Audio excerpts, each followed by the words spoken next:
Alright guys, let's get started. As you can see here, I have a size 10 streamer hook. It doesn't matter what you use, your favorite streamer hook.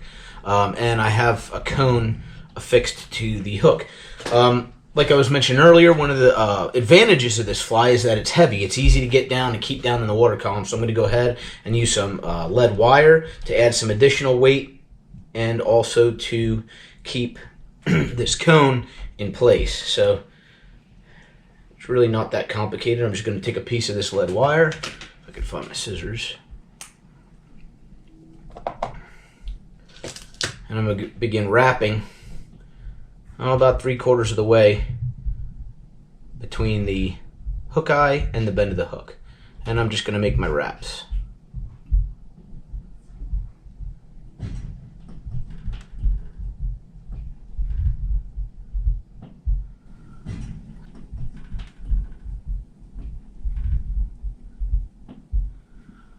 And I'm going to stop right about there.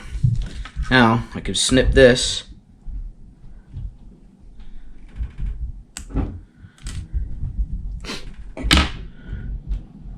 And make a few more wraps just to tighten it up.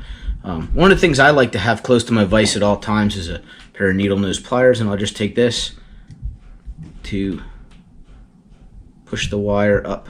And you see that's going to hold my cone in place. And I'll snip this end. Now we're really ready to begin tying. I'm just going to bend this edge of this wire down just a little bit. There we go. So I'm going to pinch and thread. I have some brown thread, some 6/0 tan. The colors on this fly are going to be a little bit goofy just because I didn't have some of the stuff, but you know, you can really try it. Mess with your different color rabbit strips, different color chenille, cones, body, and flash, and kind of see what works for your local streams. But I do know that olive and brown work well on Spring Creek, where I do most of my fly fishing. So that's what we're going to go with here today. And I'm going to wrap all the way up the wire, and I want to cover that wire so that my body has something to grip onto when I begin to tie that. And you'll see it'll kind of get caught in the strands of the wire a little bit. It's not necessary to cover every square inch, but you want something to keep your chenille from slipping around the hook once we tie it on. And at the back, I'm going to build up a thread dam there so it tapers the body. Where I do want to cover up is where my wire meets the hook. I see a lot of guys using head cement for parts of streamers like this. I got to be honest with you, I don't like it. It seems to make more of a mess, and honestly, I lose a lot of flies. My theory is that if you're not losing flies, you're not fishing deep enough. One of the advantages to tying your own is that you can easily and relatively cheaply replace them. Okay, so now finish wrapping my thread to about the bend of the hook. I'm going to take a piece of yellow chenille. Like I said, we're really trying to represent a small brown trout, and I'm going to go ahead and tie that in.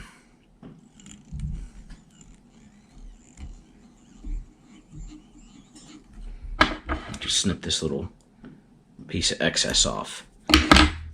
Okay, I have some crystal flash. This just helps give it a little bit of color, give it a little bit of flash in the water. You don't need a lot. There's no minimum, no maximum. Again, you'll just have to kind of play with it. You'll see at different times, different conditions, more or less flash, will work better or worse depending on, how the fish are acting that day. So I'm going to go ahead and cut off maybe, what do we got, about a dozen strands there. And I'll take the end that I just lined up, okay, and I'm just going to go right about there, about the length of my hook, okay? And I'm going to tie that in.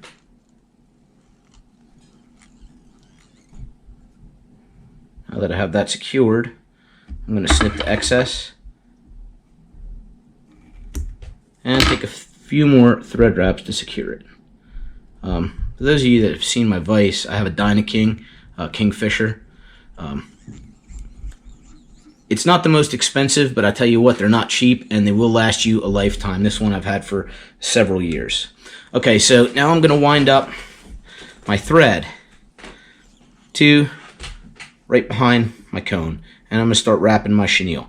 Now here's where it'll get a little tricky. You got to make sure that you're not twisting your flash material, okay, because you want that to sit nice and straight behind the fly. Now I'm just going to wrap this chenille all the way up to the cone of the hook.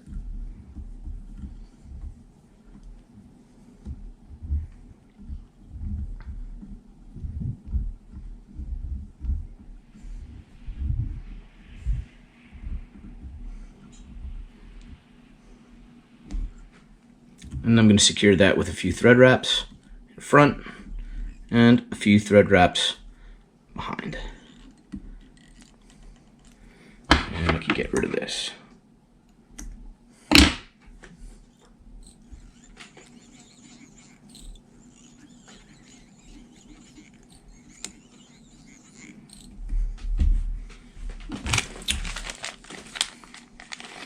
Now we're going to take a piece of our rabbit strip. Okay, you can find these in just about any fly shop. I'm going to cut a piece probably about twice the length of the hook, just to start out with, and then we'll trim it down to size once we get it on there. So what I'm going to do is I'm going to take this, I'm going to rip some fur. As you can see, the fur kind of goes back this way. Okay, this is going to be where I'm going to start tying in. So I'm going to take a piece and clear the hide. So I'm going to rip some of that fur off so that I have a nice base point to tie into. You can see that there. I might even snip that a little bit. Now you're going to start that as close as you can.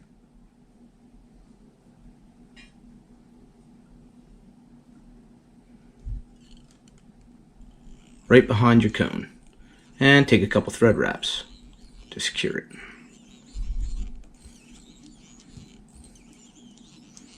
Now, some of you might be thinking that, this is kind of ugly and bare, and you're right.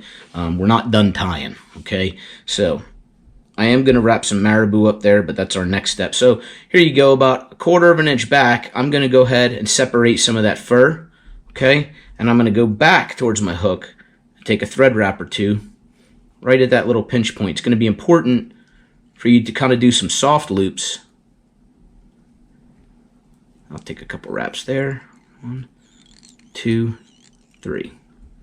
I'll go back about another 1/4 of an inch, and I'll repeat the same process.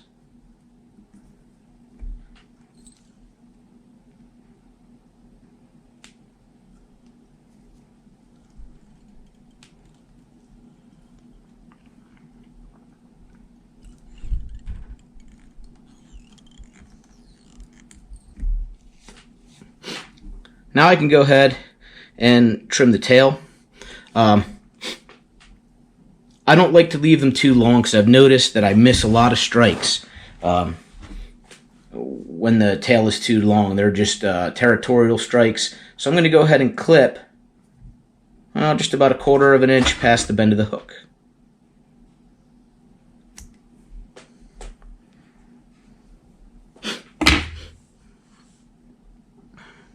Now I'm going to come back up to the point where I first tied in around my rabbit strip. Okay, and work my way up to right behind the cone. Okay. I'm going to take a piece of marabou. You can really use any dark colored feather, it doesn't matter. Okay. If you notice, I've stripped a few barbs. I'm sorry, this isn't marabou. You see I have some soft feather there? I've just stripped the barbs back so I could tie some in. I'm going to tie 1 or 2 right behind my cone.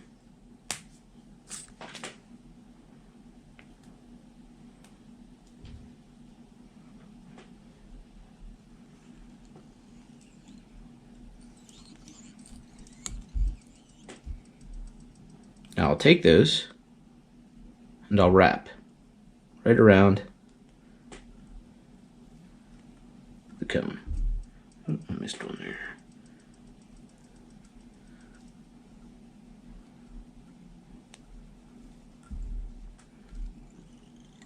And I'll secure that once again with a couple of thread wraps.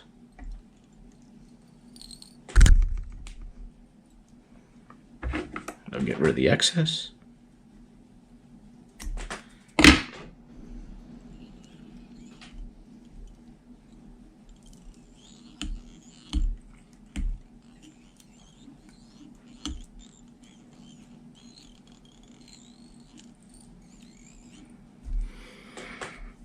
Now it's time to whip finish. Go ahead and turn my vise, and get my whip finishing tool.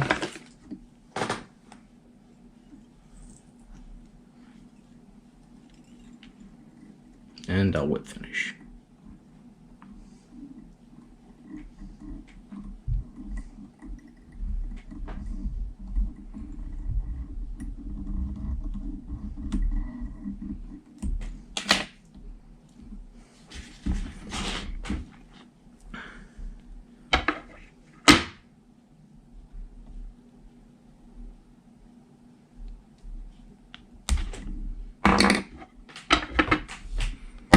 I'll go ahead and rotate my vise and trim back a little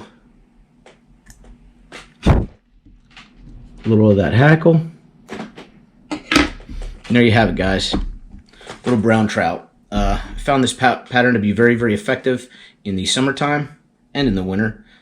You'll see it has a really nice action when it goes to the water, just enough flash, and I've caught some pretty decent fish on it.